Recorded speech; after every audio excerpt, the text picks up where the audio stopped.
Hello guys, welcome back to Johnny vlogs. அப்போது நம்ம last வீடியோவில் நம்ம போட்டிருப்போம் இந்த கான்விக் சிக்லெட் வந்து நம்மக்கிட்ட எக் லே பண்ணியிருக்குது அப்படின்ட்டு. பட் இன்றைக்கி நான் பார்க்குறப்ப என்ன ஆச்சுன்னா, அந்த மேல் வந்து அதை போய் அந்த எக்கையோ அது பக்கத்து எக்கு பக்கத்துலேயே போயிட்டுருக்கு. இந்த ஃபீமேல் வந்து அதை விட மாட்டேங்குது. ஸோ இட் மீன்ஸ் அதில் ஒருவேளை அந்த குஞ்சுகள் வந்து பொரிச்சிருக்கோன்னு நினைக்கிறேன். நம்ம ஜூம் பண்ணி பார்க்கலாம். ஐ திங்க் எனக்கு சரியாக தெரியல. ஆமாம், குஞ்சுகள் தான் அதோ வாலாட்டிக்கிட்டு இருக்குது. தெரியுதா உங்களுக்கு? குஞ்சுகள் பொரிச்சிருச்சு. இந்த மேல் வந்து அதை இது பண்ணுது, டிஸ்டர்ப் பண்ணுதுன்னு நினைக்கிறேன். எனக்கு இதை பற்றி தெரியல.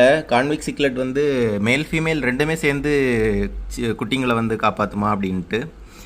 ஸோ நம்ம ஒன்று பண்ணலாம், அந்த மேலை வந்து பிரித்து போட்டுடலான்னு நினைக்கிறேன். இந்த பாருங்கள், அது வந்து ஃபீமேல் வந்து அதை இது பண்ணியே விடுது, ப்ரொடெக்ட் பண்ணுற மாதிரி இருக்குது மேல்கிட்ட இருந்து அந்த பேபிஸை. ஸோ வாங்க காய்ஸ், நம்ம வந்து இந்த மேலே எப்படியாவது பிடிச்சி மாற்றிடலாம். இந்த வாட்டியாவது இந்த பேபிஸை வளர்த்தி நம்ம காப்பாற்ற முடியுமான்னு பார்க்கலாம். ஸோ அப்போ காய்ஸ், நம்ம வந்து நம்மளோட கான்விக் சிக்லெட்டோட மேலே வந்து பிடிக்க போகிறோம். பட் வந்து வலை வச்சு பிடிக்கிறதுங்கிறது ரொம்ப இம்பாசிபிளான விஷயம். ஏன்னா உள்ள ஆல்ரெடி எக் இருக்குது, எக்கு ஹேட்ச் ஆகிருக்கு.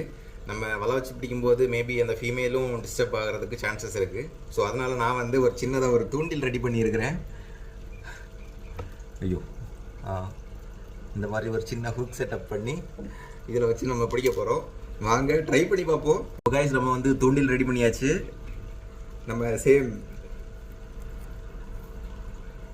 டெலிஸ்கோபிக் ராடு மாதிரி தான். வாங்க ட்ரை பண்ணி பார்க்கலாம். இது என்னென்னா, நம்ம ரேடியோஸ் இந்த எஃப்எம்ல எல்லாம் இருக்கும்ல, அந்த ஒரு டிஷ், அந்த இது தான், ஆண்டனா தான். சரி வாங்க ட்ரை பண்ணி பார்ப்போம்.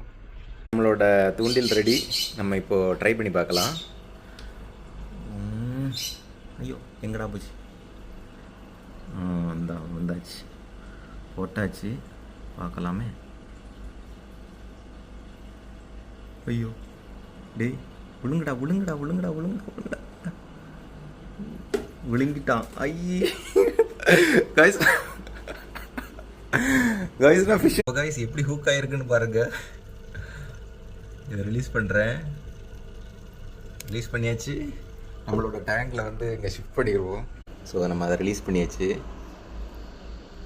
சாரி ப்ரோ, இது அங்கே இருந்துச்சுன்னா கண்டிப்பாக இதுதான் அந்த லாஸ்ட் டைமும் ஐ திங்க் அந்த பேபி ஃப்ரைஸ் அவ்வளோத்தையும் சாப்பிட்ருக்கோன்னு நினைக்கிறேன்.